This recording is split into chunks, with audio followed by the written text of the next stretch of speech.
नमस्कार, बहुत बहुत स्वागत है न्यूज 21 में आप सबका। मैं हूं आपके साथ ऋतिका पांडे। हमारा स्पेशल बुलेटिन देख रहे हैं आप।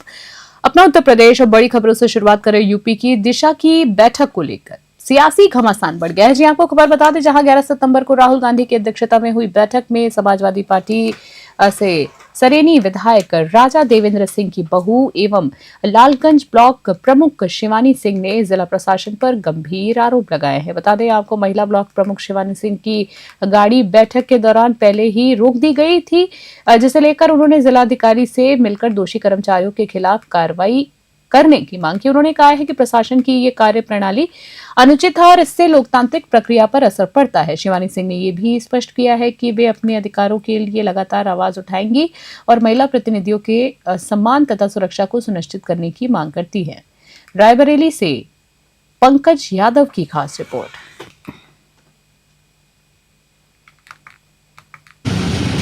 मेरी मौजूदगी इस वक्त रायबरेली जिलाधिकारी कार्यालय पर है और आज समाजवादी पार्टी की जो नेता हैं और लालगंज की जो ब्लॉक प्रमुख हैं शिवानी सिंह आज जिलाधिकारी कार्यालय आई थी। आखिर क्या मामला था इनका, किस लिए आई थी, इन्हीं से जानने का प्रयास करेंगे। मैडम, आज जिलाधिकारी कार्यालय आई थी, क्या मामला है? देखिए, आपको शायद पता है या नहीं पता है, मुझे नहीं पता, मैं बता देती हूँ। 11 तारीख को मेरे साथ एक घटना हुई थी। यही परिसर में दिशा की मीटिंग रखी गई थी। हर बार की तरह मुझे न्योता दिया गया था। हर बार की तरह मुझे डीएम ऑफिस से इन्विटेशन आया। मैं आई वहाँ पर। जब मैं पहुँची तो मुझे पुलिस प्रशासन द्वारा मेरी गाड़ी को अंदर नहीं जाने दिया गया और मुझे रोक दिया गया। वहीं उस जगह पर जब बाकी विधायकों की 3-3, 4-4 गाड़ियाँ जा रही थी तो क्यों हमारी ही गाड़ी को रोका गया? क्या कारण रहा होगा कि आपकी गाड़ी को रोक दिया गया? यही कारण मुझे जानना है कि क्यों रोका गया। कोई पहली बार तो मैं दिशा की मीटिंग में आई नहीं थी। मैं तो हर बार आती हूँ, मैं हर बार अपने मुद्दे उठाती हूँ, अपने ब्लॉक के विकास के मुद्दे उठाती हूँ। पिछली बार स्मृति ईरानी जी जब अध्यक्षता कर रही थी तब मैंने पॉइंट्स उठाए थे। मेरे 3-4 काफ़ी मेजर पॉइंट्स थे जो आज 3 साल हो गए हैं, अभी तक उनमें कोई कार्रवाई नहीं हुई है। अगर हुई भी है तो मुझे उसकी कोई सूचना नहीं है। तो मैं वो मुद्दे उठा रही थी हर बार की तरह। इस बार भी मुझे वो मुद्दे उठाने थे। क्या पता इस वजह से उन्होंने रोक दिया, मुझे नहीं पता क्या कारण था। जो प्रशासन की तरफ से इस तरीके का व्यवहार मेरे साथ किया गया है जो बिल्कुल भी एक्सेप्टेबल नहीं है। और मैं हूँ बैसवारा की बहू, मैं हार नहीं मानूंगी, मैं लड़ूंगी जब तक मुझे न्याय नहीं मिलेगा। पिछले बयान में आपने कहा था कि मैं समाजवादी पार्टी से हूँ, क्या ये भी कोई कारण रहा होगा आपके हिसाब से? बिल्कुल बिल्कुल हो सकता है कारण। मैं इकलौती महिला प्रमुख हूँ समाजवादी पार्टी से। क्या पता इस चीज़ से उनको परेशानी हो, विपक्ष को हो, मैं कुछ नहीं बोल सकती, बट कुछ तो था कारण ना जिस वजह से उन्होंने मुझे रोका।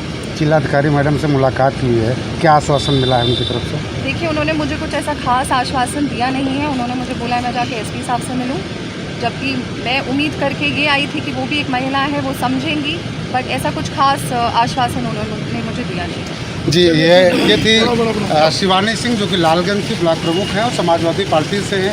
इनके काफ़ी गंभीर आरोप थे। इनका कहने का मतलब था कि मुझे दिशा की मीटिंग में बैठने नहीं दिया गया। इसके पहले जब भी दिशा की मीटिंग होती थी तो मुझे बुलाया जाता तो मैं जाती भी थी।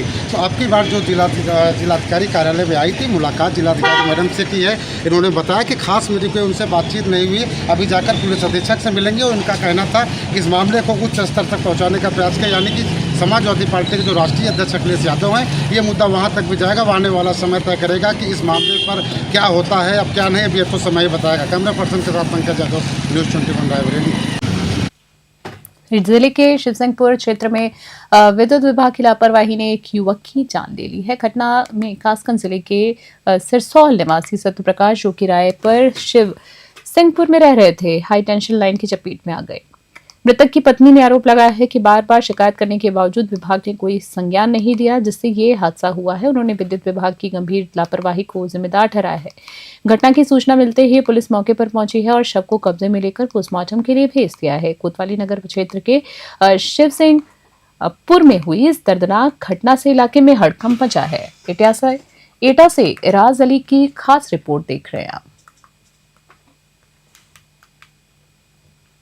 राष्ट्रीय शिव शक्ति सेना के पदाधिकारी कचहरी परिसर पहुंचे हैं और पुलिस अधीक्षक कार्यालय पर धरना प्रदर्शन भी किया है। इसके साथ ही एसईओ सिटी कार्यालय में प्रार्थना पत्र सौंपा है। संगठन के अध्यक्ष संजय गुप्ता ने बताया है कि थाना सिविल लाइन में दर्ज मुकदमों में 7 दिन बीत जाने के बावजूद पुलिस आरोपियों को गिरफ्तार नहीं कर पा रही है। आरोपियों का खुलेआम घूमना आम जनता और उनके परिवारों की सुरक्षा के लिए खतरा बन गया है। संजय गुप्ता ने कहा है कि इस मामले में civil line inspector Sanjeev Kumar को हटाने की मांग की मांग भी की जा रही है। इस दौरान सीओ सिटी जितेंद्र कुमार ने भी बातचीत की है। बता दें आपको, सीओ सिटी ने आश्वासन दिया है कि दोषियों की ताबड़तोड़ गिरफ्तारी की जाएगी और सभी आरोपियों के खिलाफ कड़ी कार्रवाई भी होगी। रामपुर से शाहबाज खां की स्पेशल रिपोर्ट।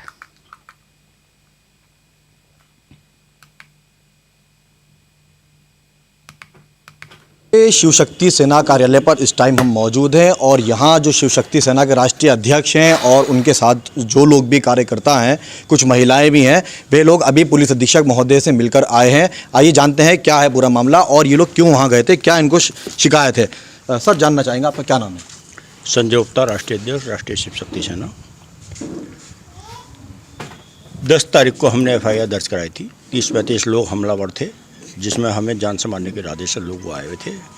हमारे कार्यकर्ताओं ने हमें उठा करके कमरे बंद कर दिया और जब हमें बंद कर दिया तो उन्होंने हमारे कार्यकर्ताओं के साथ मारपीट की, जान से मारने की कोशिश करी, जिसमें पुलिस ने FIR दर्ज कर ली, लेकिन अभी तक पुलिस ने किसी की गिरफ्तारी नहीं करी है। मुलजिम खुलेआम घूम रहे हैं, जिनसे हर समय ये भय बना रहता है, पता नहीं कब हम पर आक्रमण कर दें या हमें मार दें। इसी बात को लेकर के आज हम SP साहब के पास गए थे, लेकिन SP साहब नहीं मिले। CO सिटी जितेंद्र कुमार मिले। उन्होंने हमें आश्वासन दिया है कि पुलिस अपनी कार्रवाई करेगी और जल्द ही मुलजिमों की गिरफ्तारी करेगी। इनका ऐसा आरोप है कि आज पिछले 7 दिन हो गए हैं FIR हुए हुए और जो नज़दीकी थाना सिविल लाइंस पुलिस है वो उन मुलजिमों की अरेस्टिंग नहीं कर रही है। वहीं आइए और भी कुछ लोग हमारे साथ में, उनसे भी हम बात करते हैं। मैम, आज आप लोग CO सिटी के यहाँ गए थे और क्यों गए थे, क्या मामला था पूरा? 10 तारीख को ये घटना हुई थी, आज 6 दिन हो गए और अभी तक हमारी कोई भी सुनवाई नहीं हुई है। कोई एक FIR होने के बाद भी उसी दिन रात में यहाँ पर वही आरोपी आते हैं और दरवाजे से हमारे ताले लगा रखे हैं, आके चले जाते हैं। हमने इंस्पेक्टर को फ़ोन करा, वो कहते हैं वो रामपुर में है ही नहीं, जबकि 10 मिनट पहले वो लोग हमारे दरवाजे पर आकर और घूम के धमकियाँ देकर चले जाते हैं। इसके बाद इतना बड़ी वारदात हो गई, मेरे को जान से मारने की कोशिश करी, मेरा गला दबाया, मेरे साथ गलत व्यवहार किया, लेकिन उस पर अभी तक कोई भी किसी प्रकार की सुनवाई नहीं हुई है। मैं प्रशासन से बिल्कुल भी संतुष्ट नहीं हूँ। क्या मानती है पुलिस की कार्रवाई से? अगर पुलिस कार्रवाई नहीं कर रही है तो आप लोगों की क्या रणनीति है आगे? हम लोग सड़क पर उतर जाएंगे, धरना देंगे। क्यों नहीं करेंगे? अगली रणनीति जल्दी तय करें। क्यों नहीं करेंगे? जब इतनी बड़ी वारदात हमारे साथ हो गई, हम समाज सेविका है, समाज के लिए कार्य करते हैं, हमारे साथ इतनी बड़े गंदे हमारे साथ हरकतें होंगी तो हमें मजबूरन सड़क पर उतरना पड़ेगा, धरना देंगे। कुछ भी जो मन में आएगा फिर वो करेंगे जब प्रशासन नहीं सुनेगा। ऐसा इन महिला का कहना है कि हम लोगों की आगे जो रणनीति है वो धरना देने की रणनीति है और जो पुलिस प्रशासन है वो बिल्कुल भी कार्रवाई नहीं कर रहा है, जबकि पिछले 7 दिन इस घटना को हो गए हैं और जो मुलजिम है राष्ट्रीय अध्यक्ष का कहना है कि वो ये लोग खुलेआम घूम रहे हैं। आइए और भी लोग हैं हमारे साथ में, उनसे भी बात करते हैं। सर, क्या नाम है आपका? गेंदलाल सैनी। गेंदलाल जी, आज आप कचहरी गए थे, वहाँ SP साहब से आपने मुलाकात की है या किससे बातचीत आपकी हुई है? SP साहब तो मिले नहीं थे, वो तो बिलासपुर चले गए थे बताते हैं, लेकिन CO सिटी साहब से मुलाकात हुई है। CO सिटी साहब को अवगत कराया है सारे मामले से, जो भी 10 तारीख में घटना घटी थी।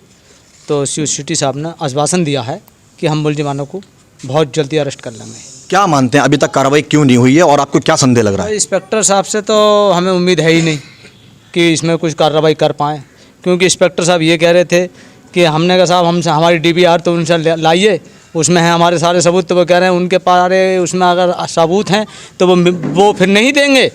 पुलिस कह रही है कि वो नहीं देंगे, जबकि पुलिस तो जो चाहे वो चीज़ बरामद कर लेगी। अगर वो अभी थाने में कोई घपला हो जाए और उनकी कोई राइफल छीन के ले जाए तो वो बरामद ही नहीं कर पाएंगे। हमारी चीज़ें बरामद क्यों नहीं हो पा रही हैं भाई?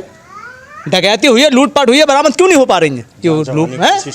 लूटपाट होनी चाहिए और तहरीर के हिसाब से मुकदमा दर्ज नहीं हुआ है।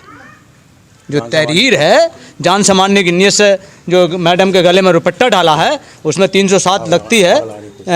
क्या कहते हैं, आज की जो धारा है वो 109/1 है, वो भी नहीं लगाई। कैसे लगा रहा है रामपुर पुलिस पे आरोप आपके? तहरीर के हिसाब से मुकदमा दर्ज नहीं हुआ? आरोप नहीं लगा रहे हैं, सिर्फ इंस्पेक्टर साहब पर आरोप लगा रहे हैं। इंस्पेक्टर साहब अभी तक थाने सिविल लाइन की गिरफ्तारी क्यों, ये मुलजिमानों की गिरफ्तारी क्यों नहीं कर पा रहे हैं? CO साहब ने हमें आश्वासन दिया है, हम CO साहब की बात से सहमत हैं। उन्होंने आश्वासन दिया CO सिटी साहब ने कि हम जल्दी मुलजिमानों को अरेस्ट करवा लेंगे। ये जो है रामपुर शिव शक्ति सेना के जो कार्यकर्ता हैं और इन लोगों में बहुत आक्रोश है पुलिस प्रशासन के खिलाफ। देखना होगा रामपुर से जो आज CO सिटी ने इन लोगों को आश्वासन दिया है उसमें रामपुर पुलिस क्या बड़ी इन लोगों के विरुद्ध कार्रवाई करती है। रामपुर से न्यूज़ 21 के लिए शाहबाज खान की रिपोर्ट।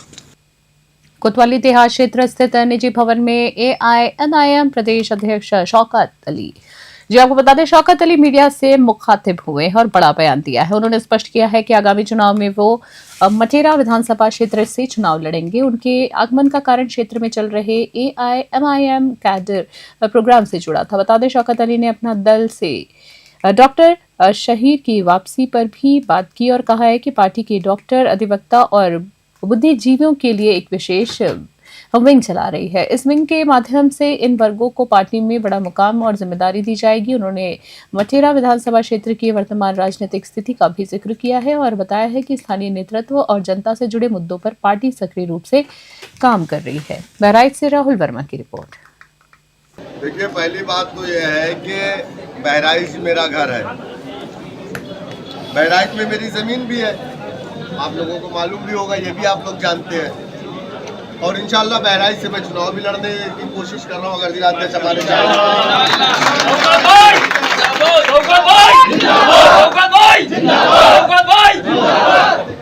और बहराइच में आज हमारी पार्टी का कैडर प्रोग्राम है जो मैं पूरे प्रदेश में कर रहा हूँ।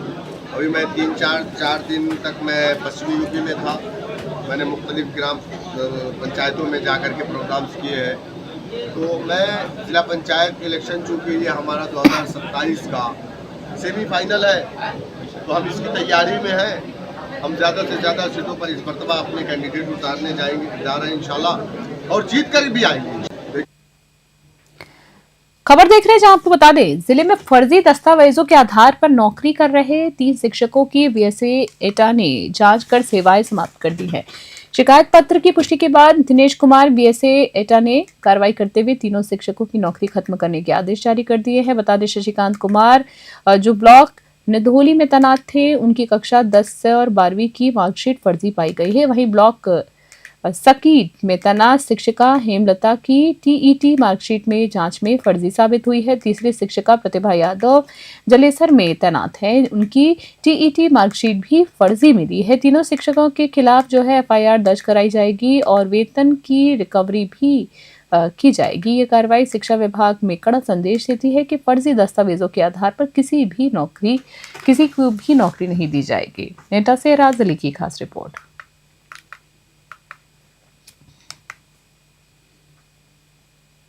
पुलिस ने शादी का झांसा देकर महिला से 45,50,000 रुपए की ठगी करने वाले पति पत्नी की गिरफ्तार किया है। जी आपको बता दें, पति पत्नी को गिरफ्तार कर लिया गया है। आपको बता दें एक बार फिर से, आरोपी विष्णु शंकर गुप्ता ने खुद को जुडिशियल मजिस्ट्रेट बताकर पीड़िता को झांसा दिया। उनकी पत्नी आयुषी गुप्ता भी इस ठगी का योजना में शामिल थी। DCP सेंट्रल SK सिंह ने बताया है कि पीड़िता एक मेडिकल कॉलेज की नर्सिंग ऑफिसर थी। विष्णु ने उनके नाम से 45 लाख का लोन लिया था और शादी का झांसा देकर लग्जरी कार लेने का प्रलोभन भी दिया था। बता दें, कानपुर बुलाकर आरोपी ने अपनी पत्नी को वकील का वेश बनाकर साथ लिया और फिर सिनेमा घर में पीड़िता को छोड़कर रकम लेकर फरार हो गए। पीड़िता ने घटना की जानकारी DCP को दी है।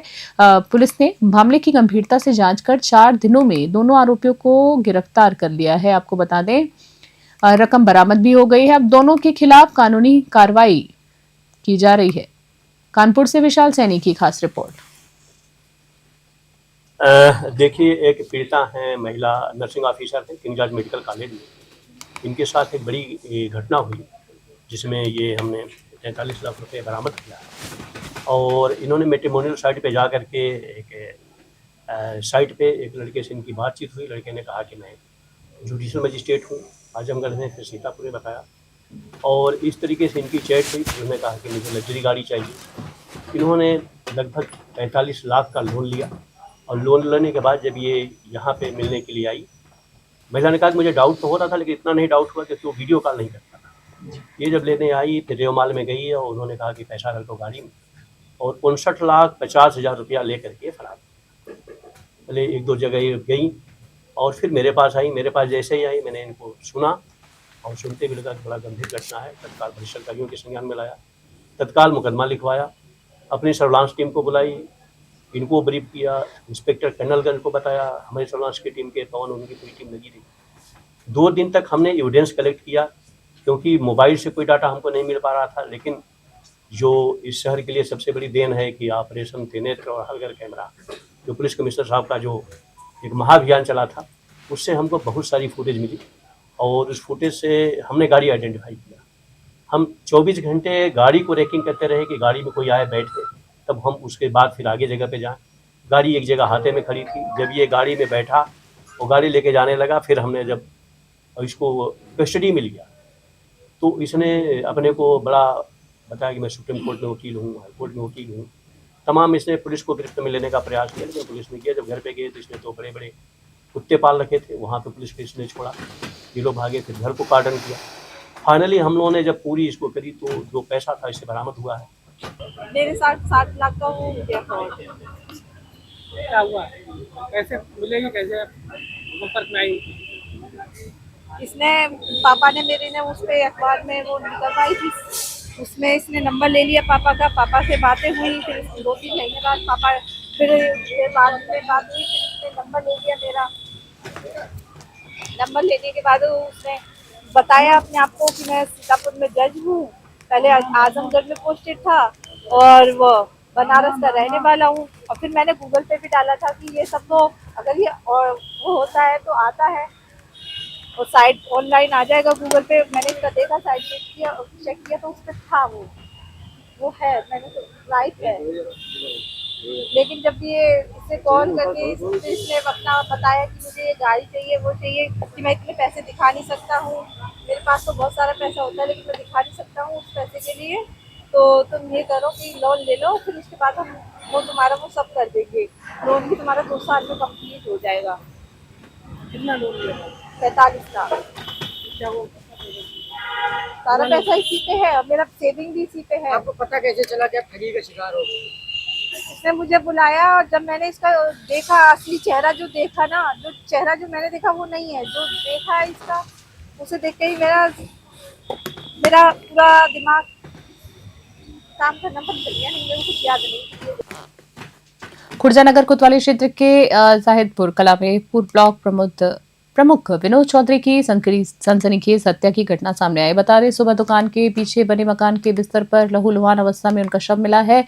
विनोद चौधरी जेवर और खुर्जा से 2 बार ब्लॉक प्रमुख रह चुके हैं। आपको बता दें, उनकी पत्नी दिल्ली में बच्चों के साथ रहती हैं, जबकि वो अकेले इस मकान में रहते थे। सूचना पाकर एसपी देहात समेत पुलिस के आला अधिकारी मौके पर पहुंचे हैं और जांच में जुट गए हैं। पुलिस ने कहा है कि शुरुआती जांच में हत्या की आशंका जताई जा रही है और जल्द ही संदिग्धों की पहचान कर कार्रवाई भी की जाएगी। इस वारदात ने पूरे खुर्जा क्षेत्र में हड़कंप मचा दिया है। बुलंदशहर से शहरोज खान की खास रिपोर्ट देख रहे हैं आप। आज दिनांक 15 सितंबर को सुबह लगभग 9:15 बजे यूपी 112 के माध्यम से एक सूचना प्राप्त हुई कि थाना क्षेत्र खुर्जा के जाहिदपुर अड्डे के पास एक घर में एक व्यक्ति का शव है। सूचना पर तत्काल थाना प्रभारी खुर्जा नगर एवं खुर्जा सर्किल के अन्य थानों की पुलिस, फील्ड यूनिट एवं उच्च अधिकारियों के द्वारा मौके पर पहुंचकर जांच पड़ताल प्रारंभ की गई है। शव को कब्जे में लेकर पंचायतनामा एवं पोस्टमार्टम की कार्रवाई कराई जा रही है। घटनास्थल निरीक्षण से कुछ महत्वपूर्ण सुराग अभी हाथ लगे हैं, जिन पर काम किया जा रहा है। बहुत जल्द ही घटना का अनावरण करते हुए दोषियों को गिरफ्तार किया जाएगा। आज दिनांक 15 सितंबर को सुबह लगभग 9:15 बजे यूपी 112 के माध्यम से एक सूचना प्राप्त हुई कि थाना क्षेत्र खुर्जा के जाहिदपुर अड्डे के पास एक घर में एक व्यक्ति का शव है। सूचना पर तत्काल थाना प्रभारी खुर्जा नगर एवं खुर्जा सर्किल के अन्य थानों की पुलिस, फील्ड यूनिट एवं उच्च अधिकारियों के द्वारा मौके पर पहुंचकर जांच पड़ताल प्रारंभ की गई है। शव को कब्जे में लेकर पंचायतनामा एवं पोस्टमार्टम की कार्रवाई कराई जा रही है। घटनास्थल निरीक्षण से कुछ महत्वपूर्ण सुराग अभी हाथ लगे हैं, जिन पर काम किया जा रहा है।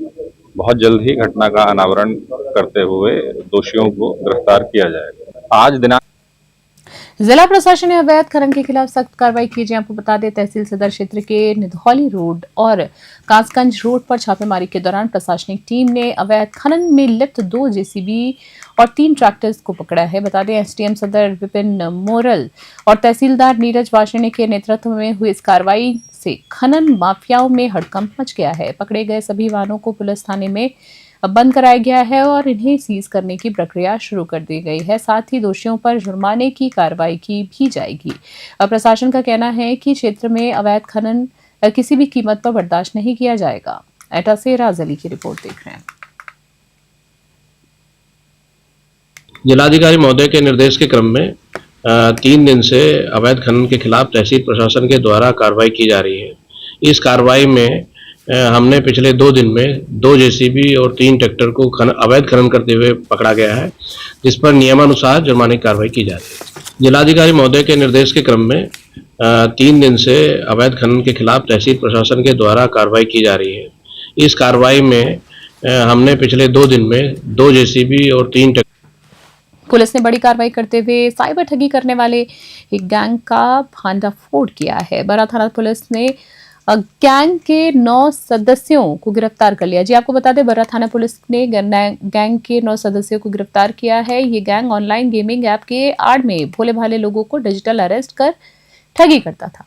पुलिस के मुताबिक बात करें तो आरोपी विभिन्न राज्यों के हजारों लोगों को गुमराह कर उनके नाम से प्रधानमंत्री योजना के तहत बैंक खाते खुलवाते थे और उन्हीं खातों से ठगी का पैसा ठिकाने लगाते थे। गैंग के पास से 22 mobile phone, 3 bike, 1 car, 7 ATM card और 3,21,220 नगद बरामद किए गए हैं। इनके अलावा बात करें तो बरामद मोबाइलों में जो करीब 22 लाख रुपए की ट्रांजैक्शंस की जानकारी भी मिली है, जिसे फ्रीज कराने की कार्रवाई जारी है। बता दें, डीसीपी साउथ दीपेंद्र नाथ चौधरी ने प्रेस कॉन्फ्रेंस कर पूरे मामले का खुलासा किया। कानपुर से विशाल सैनी की रिपोर्ट देख रहे हैं आप। आज 3 मामलों में यहाँ पीसी बुलाई गई है। कुछ हमारी चोरी की घटनाएं वर्कआउट हुई हैं और थाना वर्रा ने एक साइबर ठगी से रिलेटेड एक प्रकरण में बहुत ही अच्छा कार्य किया है। हमारे इंस्पेक्टर साहब, एसीपी साहब, एडीसीपी साहब सबने ही इसमें एक बहुत बेहतरीन कार्य किया है और online gaming app Kartikeya 365, Lotus 365, Reddy Book, Dubai XH नामक वेबसाइट एप्लीकेशन के माध्यम से ठगी करने वाले कुल 8 अभियुक्तों को आज गिरफ्तार किया।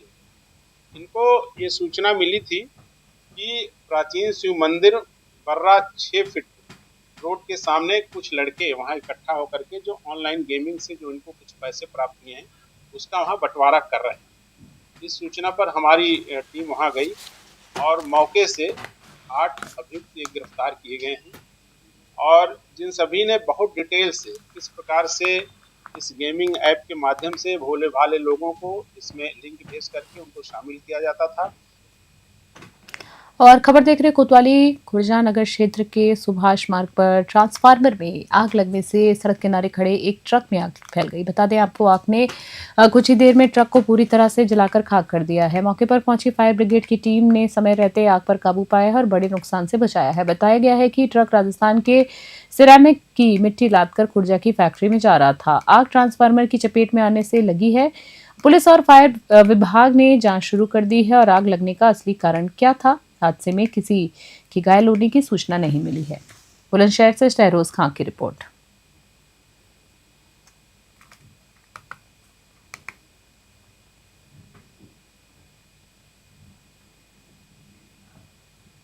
खबर देख रहे हैं थाना ककोड़ कोतवाली क्षेत्र के ग्राम अख्तियारपुर में पत्नी सपना को उसके पति कपिल और ससुराल वालों ने 5 दिनों तक भूखा प्यासा रखकर बंधक बनाकर रखा है। बता दें आपको, विजुअल में देख सकते हैं जहां आप आरोपी पति सास, ससुर, ननंद और देवर पर बहू को घर में ताला लगाकर रखने का आरोप है। पुलिस ने मौके पर पहुंचकर विवाहिता को ताले तोड़कर मुक्त कराया है और गंभीर हालत में जिला अस्पताल में भर्ती कराया है। आपको बता देते हैं, घटना जो है वो ये है कि शादी 9 मई 2021 को औरंगाबाद की रहने वाली सपना और ककोड़ निवासी कपिल के बीच हुई थी। सूचना के अनुसार पति ड्रग्स का नशा करता था और ससुर पुलिस में नशे होने के कारण मारपीट करता था। पुलिस मामले की जांच कर रही है और सभी आरोपियों के खिलाफ कार्रवाई की तैयारी में पुलिस जुट गई है। बुलंदशहर से शहरोज खान की खास रिपोर्ट देख रहे हैं आप।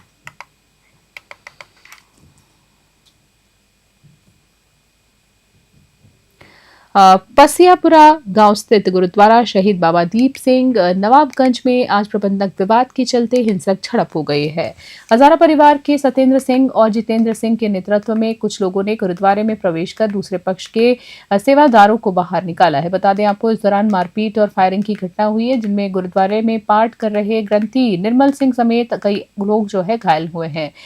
पसियापुरा गुरुद्वारे के प्रबंधन और संचालन को लेकर हजारा परिवार और बाबा अनूप सिंह पक्ष में कई वर्षों से विवाद चल रहा है। बता दें आपको, डीएम और एसपी मौके पर पहुंचकर स्थिति को शांत कराने का प्रयास कर रहे हैं।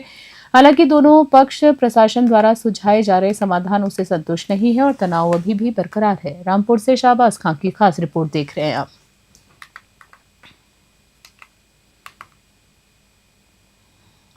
नदैया बाजार ग्राम गुलरेहा से शिवपुर महंत को जाने वाले मार्ग पर रात में 8 फीट लंबा अजगर आ गया है। जी हाँ, जिससे सड़क पर आवागमन घंटों तक बाधित रहा है। ग्रामीणों ने घटना की सूचना दी और थोड़ी ही देर में बड़ी संख्या में लोग घटनास्थल पर जुट गए हैं। ग्राम प्रधान प्रतिनिधि उग्रसेन निषाद ने वन विभाग को सूचित किया।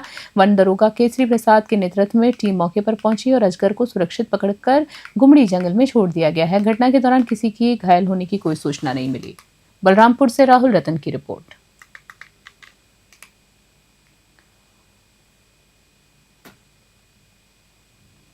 सलेमपुर संसदीय सीट के पूर्व 4 बार सांसद और 2 बार विधायक स्वर्गीय हरिकेवल प्रसाद की 13वीं पुण्यतिथि सलेमपुर महदहा के उत्सव मैरिज हॉल में श्रद्धांजलि सभा के रूप में आयोजित की गई है। कार्यक्रम में देवरिया और बलिया के हजारों कार्यकर्ताओं ने भाग लिया है। कार्यक्रम की शुरुआत प्रसिद्ध लोक गायक सुनील यादव स्नेही द्वारा प्रस्तुत सांस्कृतिक गीत से हुई है। मुख्य अतिथि पूर्व प्रदेश अध्यक्ष रामापति राम त्रिपाठी ने कहा है कि स्वर्गीय हरिकेवल प्रसाद गरीबों और मजलूमों के सच्चे समर्थक थे और अन्याय के खिलाफ हमेशा आवाज उठाते थे। राज्य मंत्री विजय लक्ष्मी गौतम ने उनके जीवन को गरीबों और वांछितों के लिए समर्पित बताते हुए आज के जनमानस को उनके मार्ग पर चलने की प्रेरणा दी। देवरिया से ब्यूरो रिपोर्ट। खबर देख रहे जहां रोही असद अलापुर में जमीयत उलेमा का चुनाव सुखद और शांतिपूर्ण माहौल में संपन्न हुआ है। बैठक की अध्यक्षता काजी कोजाम्बी मुफ्ती मोहम्मद मुर्शीद कासमी ने की है और महासचिव हजरत मौलाना मुफ्ती मोहम्मद जफर साहब कासमी ने इसकी देखरेख की है। चुनाव में अधिकांश सदस्यों ने भाग लिया और सर्वसम्मति से मुफ्ती मोहम्मद मुर्शीद कासमी को जिला अध्यक्ष, हजरत मौलाना मुफ्ती ओबेदुल्ला साहब नदवी को महासचिव तथा 3 अन्य सज्जनों को उपाध्यक्ष चुना गया। हजरत मौलाना मुफ्ती जफर अहमद कासमी ने जमीयत उलेमा हिंद के इतिहास, स्वतंत्रता संग्राम में योगदान और सामाजिक धार्मिक कार्यों में कुर्बानियों पर प्रकाश डाला है। उपस्थित सदस्यों ने चुनाव प्रक्रिया की पारदर्शिता की सराहना की और नवनिर्वाचित पदाधिकारियों को बधाई दी है। कार्यक्रम का समापन हजरत मुफ्ती की दुआओं के साथ हुआ है। कौशाम्बी से जेगम रिजवी की खास रिपोर्ट।